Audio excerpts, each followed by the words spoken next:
Welcome to Sharing the Middle, where we share the messy middles of life. I'm Lacey, your friend in the middle and guide. Today, I'm talking to Jori O'Neal, and I particularly love this conversation. And it is very obvious because we started talking and we were just going, and I didn't even hit record yet. So I hit record and we just jump right into our conversation. I didn't want to interrupt the flow, and we do jump right in, but you are very caught up in the beginning. We do have a very open and vulnerable conversation that includes a lot of talk of identity, racial identity, depression, pregnancy, miscarriage. So if you need to take care of yourself and not listen to this episode, I totally understand and see you. Check the show notes for all of Jori's social media and links because I think you're going to fall in love with her just as much as I did. So let's jump right in.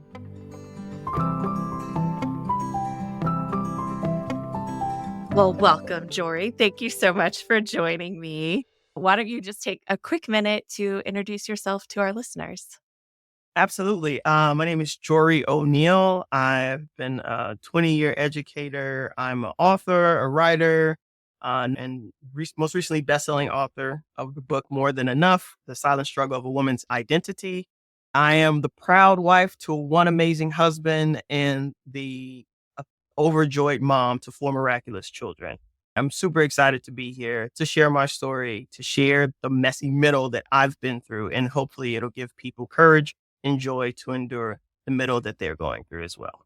Awesome. Well, to be completely clear, we're recording this at the end of our talking because Jori and I just jumped right in and had a great time. Literally, it got to the point where I was like, maybe I just need to hit record and we'll keep going. So it's going to be a little bit of a jarring of a start, but let's jump into our conversation. I went to St. John's in the early 2000s, but they were still trying to meet the quotas. Yeah. I'm used to being in rooms, being in spaces where this is a new experience. And now, in addition to that, this is a new experience. Because I acknowledge and I'm aware that I'm a minority in America. I get it. But you have to acknowledge it. I don't have to. That's one of those things that I'm trying to be better about. It's like, hey, I acknowledge this. I do want you to finish your statement, and then I'll explain where my thinking is. I'm from Chicago. I'm from the inner city of Chicago. This is where I was born and raised. In case you've never been to the inner city of Chicago, most of the people look like me. Yeah. And so I've never had this experience where, even though I am a minority in America, I've been a minority like in the room, like in the space. Mm-hmm. And then I joined a church where at the time I was among the minority. And there's been this consistent shrinking of light. I don't think I acknowledged it until maybe the last 2 or 3 years. Yeah. Where I'm like, I'm not showing up as Jori. Like I am shape-shifting. Mm-hmm. I'm trying not to offend, be cordial, not alarm people. I'm trying not to cause fear and invoke strong feelings. I don't want to be seen as the loud black lady, angry. And I'm like, okay, so what has that taken from me? Oh, yeah. Going back to the nice white lady, that is what it is to be a nice white lady. I can empathize with that. Obviously, I don't necessarily have to do it in terms of racial identity, but being a woman, it's part of that. I need to make myself smaller and make sure everybody likes me and that everybody's okay and that everybody's comfort is more important than anything else. That can relate to that. So now there's two spaces that I'm coming from. I'm also a middle child. I love middle children on the middle, sharing the middle, because they're always like, oh, I feel this. When I looked at what your platform was about, I was like, yes, all to that. Yes. Yeah. Transitioning from an all Black experience, an all Black neighborhood, an all Black family, an all Black school, all Black town to Fresh Meadows, Queens, which is predominantly Asian and white, was like, okay, the people who I tried to associate with, who I thought were like me, were not like me. They were international students from like Jamaica and Trinidad. And so it was this time of feeling other. Yeah. I'm not like y'all either.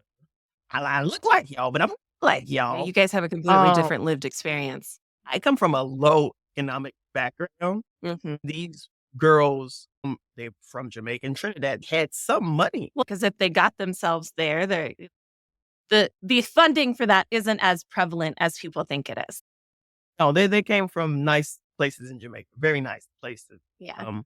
And I say, okay, so how do I navigate in the multitude of spaces that I'm going from literally hour to hour? I'm waking up in a dorm room with two white women. I was like, I've never lived with white women before in my life because where would I have?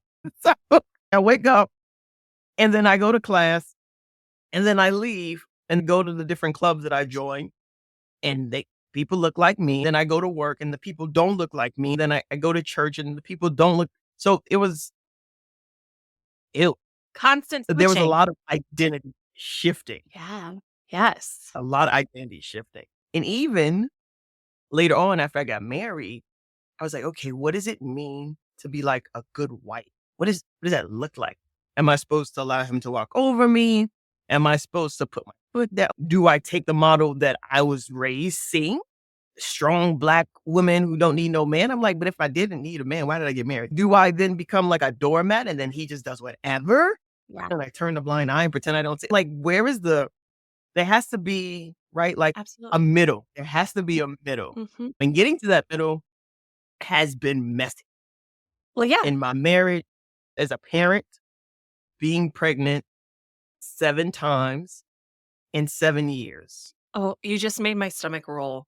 The thought of being pregnant 7 times in 7 years. I'm an awful pregnant lady. So, like, that's what I am. Like, I feel awful all the time. I'm exhausted. And so I'm there for 7 years. And I'm like, I don't know what I'm supposed to be doing because am I taking from the experiences, the lived childhood experiences, the examples that I saw around me? Of what does it look like to raise a child? I was like, I don't know because most of us were raised by my grandmother. Yeah. Like our parents had us super young. They're teens, early 20s. And then they went and figured it out while grandma picked up the slack. I'm like, I am in New York. I'm not from here. There's no slack. Who's picking up my slack? There's no village. Well, I can't say that. Okay. The church that I joined was, and they still are. I mean, rally around you. That's It's awesome. great, but it's not family, which I don't know if that might be really good because, right? There's a lot of From where I'm coming from, expectations from family. it is. And there's a lot of different parenting styles, a Yeah. lot of different ideologies. And so it's like, okay, well, which one of you should I follow? Listen, wait, what? Oh, okay, we're pregnant again. Okay, wait, what? Oh, okay, this one didn't stick. Okay, what? How do I? Okay, oh, when I'm pregnant again. Okay, wait, oh, this one stuck. Oh, okay, cool, great, thank you. I think, oh my gosh, I did it again. Like it was this revolving door, and people are like, oh, postpartum depression. I'm like, imagine I had depression before I got pregnant. I've had it from like high school, experiencing sexual trauma, both in my family and in the church. So now I'm pregnant for 7 years and I'm not myself. But here's the crazy part. I don't even know who myself is Yeah. because I haven't had the benefit, the privileged opportunity to be myself. At home, I was whoever I needed to be to survive. Mm-hmm. I didn't unlearn the survival tactics. So I became whoever I needed to be in the spaces that I showed up in to survive, to appease the people, to keep the peace, be light, be nice, right? Yeah. White lady complex, Yeah. White lady. right? But as a black woman, then it's very confusing. Like, as you were talking, I'm like, oh man, she has this extra layer of people doubting her ability to do that. Yes, that's the expectation for me, but I'm set up for success for it. You're set up for failure for it. So I'm like, that's a whole nother level of just shit in your head. Like I just can't, my brain. Yeah, I can't even understand what that would look like. I just want to give you a couple of props before we move forward. When you're Okay. pregnant, your entire body is constantly changing. Like the cycle of getting pregnant, then giving birth, it takes like 2 years for your body to get back to normal. And so you are constantly, constantly in that change. So the fact that you were anybody during that time, hell yes. Like you were awesome as far as I'm concerned. I don't think we give women enough credit for like I'm growing an extra being and an extra organ right now. What have you done today? I need that on a t-shirt. The magnitude of that. And then it's like, oh, and then you give birth and now you have a whole other being to take care of physically. If you have kids, there's so much there. And you're also expected to be nice and pleasant and there for everybody and do all the things that you're supposed to. Like, it's not feasible. Well, I just need to validate and say kudos to you for surviving that. For I know you yeah. said you were pregnant for 7 years, but really that's 10 or so years of your body constantly changing. Thank you for that. I think the more that I say it out loud, the more my brain and my body catch up to each other. I'm Yeah. like, hey, we went through that. And I'm like, whoa, we went through that. The time you can't In fathom it or else you would don't crumble. really want to think about it. I literally in the middle of that, Yeah. we are in survival mode. Then it made sense why I experienced all the things that I did growing up. I was like, okay, you were prepping me, Jesus. Yeah. You were prepping me for the times where I had to pretend that nothing was happening when there was predators around, the times that I've been shot at, the car accidents that I've been in that I'm just like, you should have died. And now I'm like, all right, I am a Black woman in America, pregnant 7 times. We have the highest mortality Yeah. rate where it comes to infant. Like, so I'm just like, you made it. You did.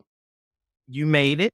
And so the survival mentality, just I need to get to tomorrow. I can't even there was no vision. There were no goals. There were no plans. It was just like, wake up, go to work, come back home, do nothing. Like I was sharing with someone, I think during those 7 years, had my husband and I not gone through disgusting, horrible, crappy 2 years prior Mm-hmm. that strengthened us, we wouldn't be able to make it until Yeah. 13. Those 7 years, my husband, he became everything. Like, Yeah. he was the caretaker for everybody. Legit everybody. I would come home, take off my outside clothes because he's Caribbean. So he's like, you can't wear your outside clothes inside the house. And I'm like, okay, you got it. This is weird because where I'm from, you just got one set of clothes. By the way, your husband and my husband are apparently very similar. So no street clothes in the bed. That's a rule that he has Right, very right. specifically. That's how bed bugs come. I'm pretty sure that's not, but Mhm. I'm a rock with you. I would come home, disrobe, and that was it. There was no cooking, no nothing. He would say, hey, you have to do the kid's hair. And I'm like, okay. So I would do my daughter's hair. He says, hey, can I get a haircut? He would have to prompt me to do stuff. Yeah. I'm not going to say no. I just don't have the capacity to think through and plan all this stuff. Yep. If you ask me to do something, I have no problem to do it. Please don't anticipate it's just going to happen. I work as a teacher. So Oh, I just gave all of the energy well, and all the planning and to, everything. I picked this occupation so I can be closer to my kids, so I can spend more time with my kids. But when I get home, the last thing I want to see is a kid. Yeah. Some things had to change. I got a job closer to home, less stressful. The commute came a lot less. We started asking for help. People prepping meals and washing and cleaning. Sometimes we could pay them and sometimes we couldn't. This is where we are. Like, Yeah. I need help. And this is I'm not too proud to ask for help because I'm not the only one Yeah. in this family now. There are 2 small children depending on me to make decent decisions. Maybe not the best, but at least decent. Wash your tail, go to work, come home, make something edible. Just figure it out. And so that's how we function. I want to say probably for about three of those 7 years. And then the floodgates opened. All those losses, right? We Yeah. 5 pregnancy, 5 years. God was like, okay, you did okay with these 2. I'm gonna give you 2 more. And I was like, it's okay. I love you're so great. What an awesome God. I'm okay. So I told my husband, I said, I need you to get a vasectomy. He's like, I'm doing research. In the middle of his research, we got pregnant with the 3rd one. Now, mind you, every time we get pregnant, we don't know. Mm-hmm. And there was no issues, no problems. Smooth pregnancy. It happened maybe like 12 months after I had given birth to the 1st one.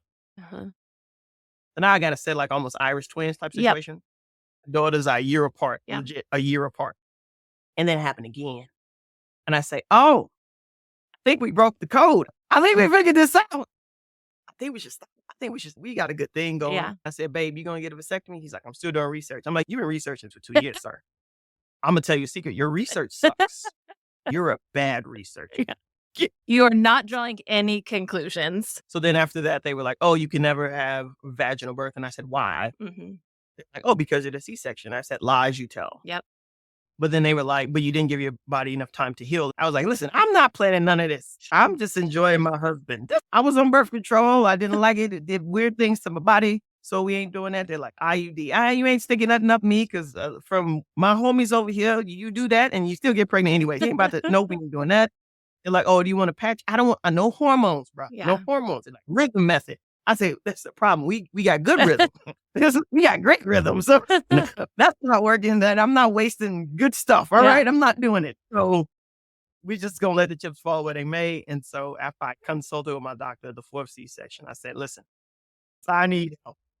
After the 4th C-section, I opted to get my tubes removed. I said, I didn't want them tied, snipped, burned. I said, all of that sounds carcinogenic. I said, just take them out. Mm-hmm. I still have ovaries. I still have a uterus. If I ever change my mind, I still got all my plumbing. Yeah. And 5 years later, my husband's still researching. I will say my husband, when I got the positive pregnancy test, like literally I'm standing there with it and we're both laughing because it's like, yeah, this would happen to us. It's just one of those things.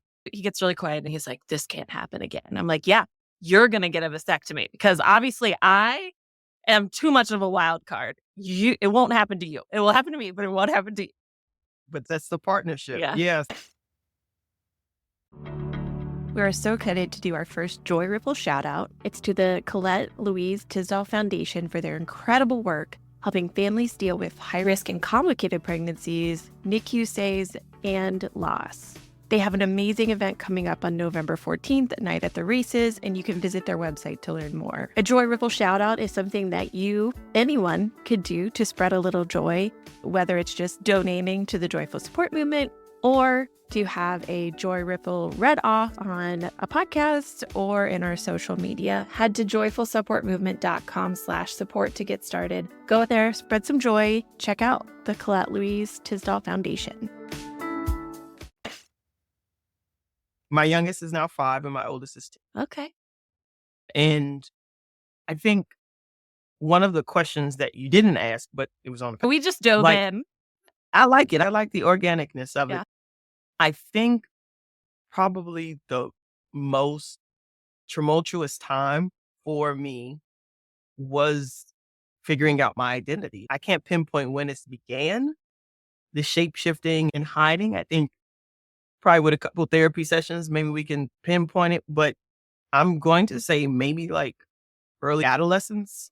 Can I pause just for a second? You used the word hiding. And I think that has a little bit of a different connotation than like shape shifting or making yourself smaller. It sounds more intentional. Oh, yeah. So like that you are holding yourself back as a protective way, not to just fit into a mold. Am I right there? Hiding. That's a different word than I was expecting. There was a combination of all of that depending on where I was. Okay. In some spaces, even now, and this is why it's difficult for me to go to certain places now because I'm like, I have to hide. And I'm a grown woman. Yeah. I'm not hiding anymore, anything. Like I'm not hiding. We're going to live really loudly, really boldly, really intentionally. I've done that for so long, decades. I'm not hiding anymore. In certain spaces, I will legit be a wallflower and I would sit there and I would just observe. And then people will look and they're like, she's just sitting there, like just watching everyone. Yes, this is me being in my element because I am a very observant. I've had to be observant to protect myself. Mm-hmm. And so in certain spaces, I say, okay, I'm going to show up as the observer today. But me being curious, if I see something, I'm going to go over and investigate. I'm going to say something versus seeing something and then shutting up and staying there and all the internal thoughts, because then that's not me. That's not me showing up as Jori. That's me showing up as someone else. And then there are other spaces where I'm like, okay, this is a safe space you're about to go into now, Jori. You can be Jori. All of you can show up. Are you ready for that? I'm like, yeah. Oh, yeah. Let's do it. This is going to be great. And in those spaces, I'm like, I want to relish here forever. Like, I don't want to leave. Yeah. The conversation had to be with my husband, like, hey, when I'm quick to leave an area or a space, it's because I don't feel safe in that space. There's something about that space that doesn't allow the full me to come authentically as I am. And so now that we have this understanding, if I say, hey, I'm ready to go and I have my bag on and like everything's like, he's like, okay, she doesn't feel safe. All right, guys, we're going to go now. And so there's no to It's do not a that. Like, oh, but discussion. if I'll say, hey, babe, I feel good about the space we're going to. Are you okay with that? Because he doesn't like too much social interaction. He needs moments of re-energizing that requires isolation. Yeah. He just needs him time. I'm like, okay, I want to honor that. We're looking out for each other and say, okay, we go to this space. I'm feeling like just so I need you to put on your hat like, okay, I'm going to have to engage with humans a lot longer than I desire to. I'm like, you can bring your video game, right? Bring your console. I'm sure somebody else going to want to talk console or play console. And so that way you can be isolated small group situation in the larger thing. But that's his protection, right? Like that's his way of protecting himself. And so we've gone to therapy together. We've gone to therapy separately. We're still learning, right? Because as we grow, evolve as humans, we're still learning each other. And I'm like, how are you with crowds still? What's your threshold? And he's like, how do you feel? I was like, I feel a lot of anxious. Do we have to go? You know, we don't. It's sometimes we think the kids in the car and they will look at each other and I'm like, I don't feel safe. And he'll be like, okay, I didn't want to talk to people anyway. Let's get out the car. The kids are like, what's happening? We're like, we've changed our mind. Yeah. We're going to change our minds and we want you to be resilient. We don't want to scar you. We want to mess you up. Yeah. But at the same time, we don't want to put ourselves in positions where we, right? Like he's upset and frustrated. I'm upset and frustrated. And guess who all of these frustrations are going to be taken out of absolutely. when we get home? Do you like when mommy and daddy are yelling or when we happy and we laughing and we smiling and we playing? They're like, the latter. We like the latter. The latter's great. Like, great. So let's just stay home. Let's figure out. You guys want to order pizza, watch a movie, play some games? They're like, oh, yeah, all right. Where are we going anyway? We don't even know. We didn't need to go there. Also, what a beautiful gift that you're giving them of role modeling, listening to yourself and what you need and enacting that. I mean, like, that's not a thing that I've seen in life a whole lot, like, well, no, we have to go here and we have to do this and we should do this, all done with the greatest intentions and that kind of stuff. But I'm kind of a mix between you and your husband. I need a lot of alone time. I just do. But I'm an extrovert, so people don't think that I need it's No, people can't predict it and I don't need you to. I'll let you know. But because of that, the people around me didn't quite get it when I'm like, yeah, I got to go by myself. And it's like, but you're outgoing and you're just, it's like, no. These are different things. I'm allowed to go be in my room by myself because that's what I need right now. And so teaching your children from a young age of like, no, your needs are allowed to be met. You recognize those needs. Don't push them down. Recognize them and figure out with the people around you what that looks like. So you communicated with your husband about it, and then you found a way to still make your kids feel valued and special. I took a lot from that story. Something we don't see. It doesn't happen all the time. I don't want like people DMing me like, oh, I need parenting advice. Listen, this is legit flying the plane and building it at the same time. Each of our children is absolutely different. And some of them have special needs. Other ones don't have super exhibiting special needs. I think everyone's special in their own way, in their own right. I have a kid on the spectrum. I have a kid who has ADHD. I have a kid who has dyslexia, certain activities and things, board games, whatever. If there's reading involved, she's not fully engaged. I have one son. He's like, I can't sit still longer than 20 minutes. So please don't let me or ask me to because it's not going to work. We know like if we take him to the movies, okay, who's going to take him to the bathroom? Because he's probably going to have to go like every 20 minutes. Are you okay with missing most of this movie? You want to miss the first half or the second half? Like, how are we doing this? And so we were so grateful when streaming started happening, or they were just streaming movies from the house. Because we were like, just go to the bathroom yourself. You leave. We're going to stay and watch. But again, you go to the... You are not making them fit into an individual mold. You are allowing them to be themselves I get a little wary about seeing anybody as a parenting expert because every relationship, every child, everything is so different. So I just want to preface that.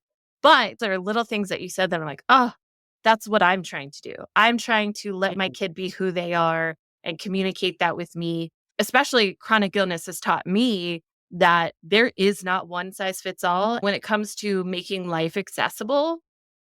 It doesn't, there is no too lazy or too little or too much. It is what you need and what makes your life better. And there's no arbitrary right way of doing things.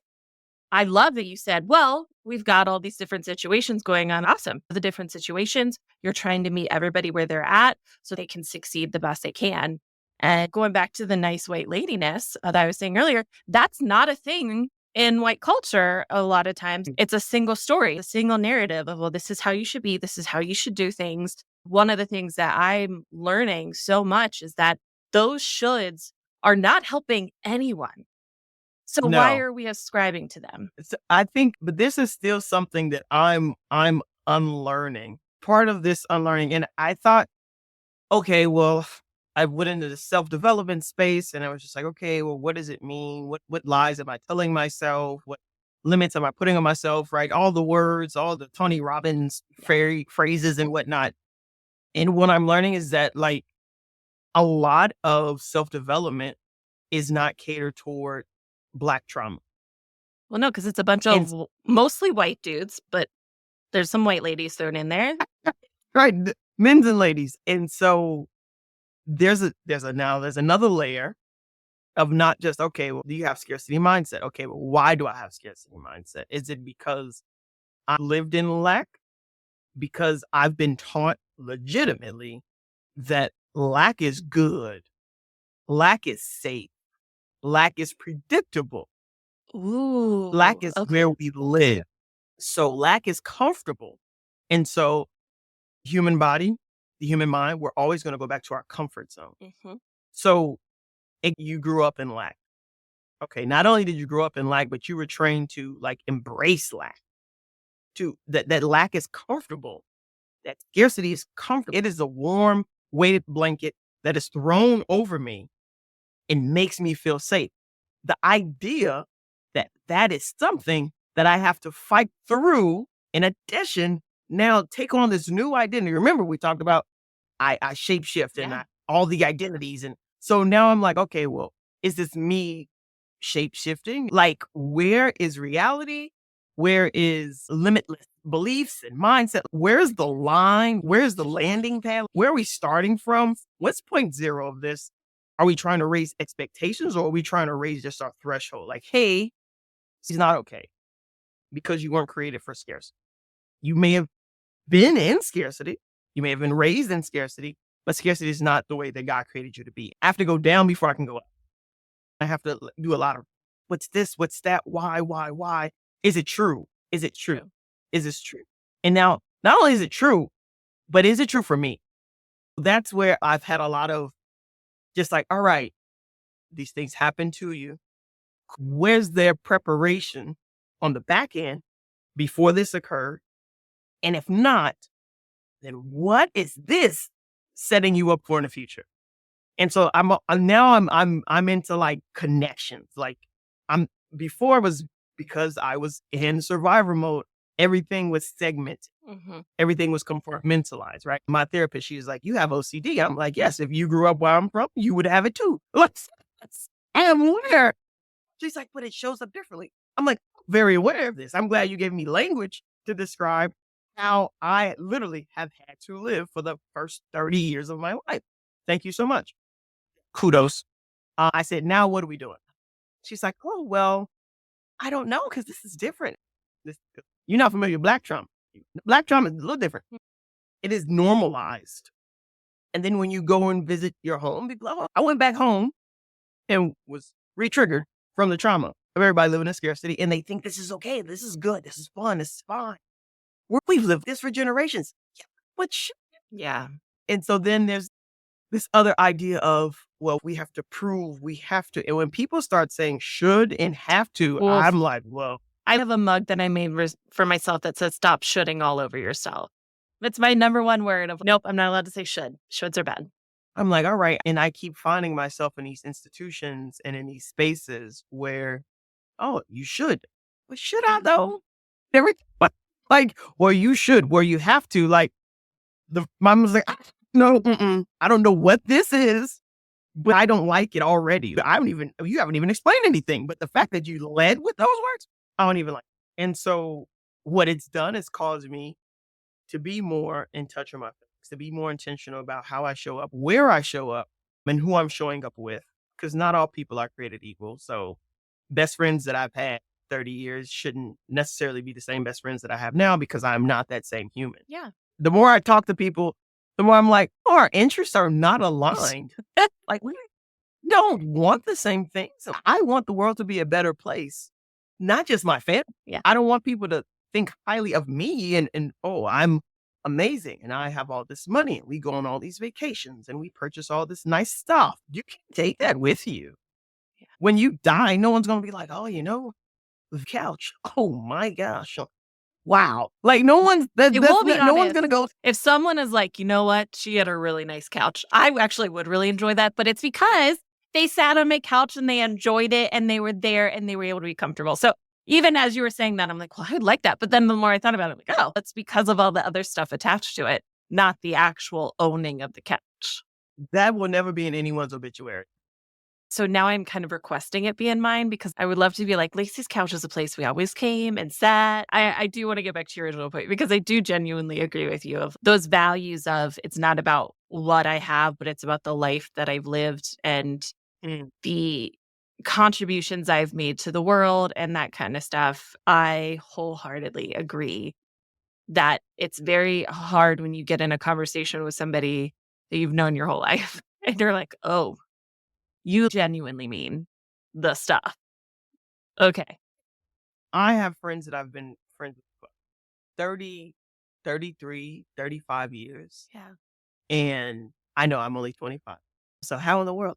But those friendships, they're still there because they're intentional. Yeah. As I've taken some time over the last year to really evaluate, like, does this friendship bring me joy? Does this give me energy? How do I feel after I've left this person's presence? Do I feel like I have more energy? Do I feel more alive? Do I feel drained? Do I feel like I had to show up as someone else? Do I feel like there was balance? Was this reciprocal in terms of our conversation, or was it you just bragging about all the things? Looking and sitting down and saying, okay, these are the friendships that bring me joy. None of them are in the state that I live. What are we going to do this year to go get some joy? I've literally been on a tour to go get joy. I love that. I've traveled from state to state, sometimes with my kids, sometimes without my kids, just to hug my friends and say, this brings me joy. And I would just go to serve, like, hey, I needed a hug. That's my love language, quality time and affection. I would go, hey, I need FaceTime. I need a hug. And then I want to hear your heart. Mm-hmm. What's going on with you? How are you feeling? When I die, I want people to be like, yo, she loved hard. Like, you talk about you love, she loved hard. Like, if she said she loved you, she meant that joy. And she showed you. And you like, felt it. Nothing held back. Yeah.